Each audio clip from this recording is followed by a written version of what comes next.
So this is turned into a bend to my will deck. Unfortunately, it's just too powerful, too good. In combination with Ink Geyser, you can really mess up people's game plans, especially anyone who's playing any sort of control. So like purple, red, you keep setting back the clock for their be prepared, and all of a sudden you don't have to play around it. Not to mention Ink Geyser them and then bend to my will the next turn. So this deck is Ink Geysering and then dumping stuff back into its inkwell faster than your opponent can, in the forms of obviously Tipo and Fishbone Quills, but the whole point of this deck is to have Tinkerbell out with items so that when you blow up your items, they're going into your inkwell, and yeah, you're just reloading your inkwell like crazy. So I think the reason this deck is really good is because it has the tools to hang with the early game of the aggro decks or of the purple steel decks or what have you. Obviously, Bell is the reason you can do this. Bell, having a 3/3 at the beginning of the game is crazy. There's even play lines where you can like go turn 1 3/3 with Bell, sub out Oswald for like Bonsai, go turn 2 3/2, and then turn 3 a 3/3 off the Queen, and you're just your board by turn 3 is filled with 9 hits of damage, which is like crazy, right? So you're not questing big early, but you have crazy board presence early, which against the quicker decks is big time, you know. As I play this deck, as I test it, it's all about managing items. So yes, Queen, the new Bell is really incredible, but it comes at a cost of eating your items that Hiram wants to eat and Launch wants to eat. So you have all these things that eat items that are in competition with themselves. So that's kind of what you have to learn to manage in terms of like play lines. Because of that, I'm running 4 pops and then I'm running 4 other 1-drop items in the form of Scepter and Magic Golden Flower. Magic Golden Flower, I'm playing to 1. You can banish it on its own, so it's free ramp when you have Tinkerbell out when you need it to be.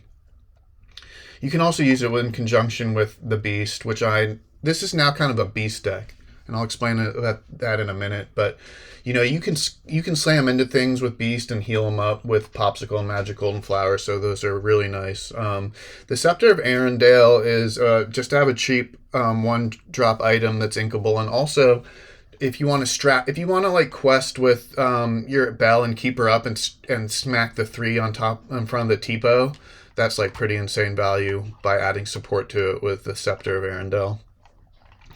Even Oswald, you know, when you're ready to sacrifice Oswald, you can either slam into something with him for 5. The other control element is Galactic Communicator and Kit Cloud Kicker, and then we're shrinking things down with Sapphire Coil when we can. So we can use these things to control quick, cheap characters on our opponent's side, or we can shrink bigger things down to manage those, along with just killing things with 4 of Launch, which is the Zeus of the item builds.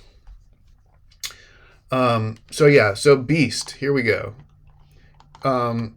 Some decks we are going for the bend my will. Keep filling their hand up with Ink Geyser, then bend to my will, because we have the ink to do it while they're at 4 or 5 ink, and then they're top decking with 4 or 5 ink.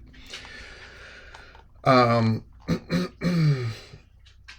lot of the time when you Ink Geyser, well, I'll cut to that in a second. The Beast combos also with 4 Medal of Heroes. Okay, so with 4 Medal of Heroes, Beast can go for 8 so easy. Whether we're slamming into something to ready him and quest again for 4 more, or if we are using Launch to ready him and quest for 4 more. But you'd be surprised how easy it is to get 8 quests with him in 1 turn. Not to mention you have the turn 3 Fishbone Quill, turn 4 Beast line if you want it for any reason. So at the Ink Geyser, when you play Ink Geyser, you really want to try to not ink that turn until after Ink Geyser. So what's really powerful is you Ink Geyser, then you ink, then if you have a Fishbone Quill out, you use Fishbone Quill, and then if you have items to blow up with Tinkerbell out, you have items to blow up. So you can get back to 6 or 7 even the turn you play Ink Geyser, which is insane. So yeah, we're constantly just like pumping our inkwell with ink and then getting it back with Ink Geyser in this deck, and then getting ramp various ways. I think Queen is a real standout in this deck, just because it's hard for them to like do anything about her when you have all this other stuff going on. So she gets to do her thing a lot. She gets to do her consult the spellbook a whole lot, and cheating items out in this deck with Oswald and her is it really makes a difference a lot of the time in order to have the resources you need to eat items with Hiram, or eat items with Belle, or eat items with Launch, or blow up items with Tinkerbell. These 2 item cards really enable this to happen. So yeah, this is like a more streamlined version of this deck that I've showed off on this channel a few times, and this version of it's doing a more consistent game plan.